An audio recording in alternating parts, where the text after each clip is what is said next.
जंग से हमारे नुमाइंदा की रिपोर्ट के मुताबिक 18 अक्टूबर को जंग में हमाद मार्की में बासिलसिले कारसाज सानहा के हवाले से एक तकरीब मुनक्किद हुई, जिसकी सरबराही कैसर अब्बास रुबानी, महर हुसैन सफरा, मियां तनवीर मोहल्ला ने की।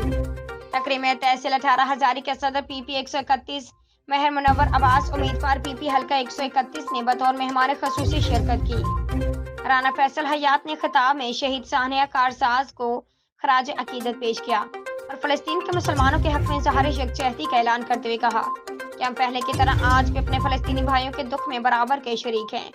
अल्लाह पाक हमारे मुसलमान फ़लस्तीनी भाइयों को फतह नसीब फरमाए। इस तकरीब में सैकड़ों कारकुनान के अलावा नासरत फैल, डिविजनल सदर स्पोर्ट्स बैंक फैसलाबाद मियां तनवीर मोहल, ज़िले सदर जंग कैसर बानी, सिटी सदर जंग राना सरफराज, राना जाहिद, राना ज़िशान, नवाज खान, जनरल सेक्रेटरी मुनव्वर खान नोल ने भी शिरकत करके सानहा कारसाज और फ़लस्तीन में शहीद होने वालों के लिए दुआए मग़फ़िरत भी की। रिपोर्ट आसिफ जोइया, लाइव वसीला न्यूज़ ब्यूरो, चीफ जंग।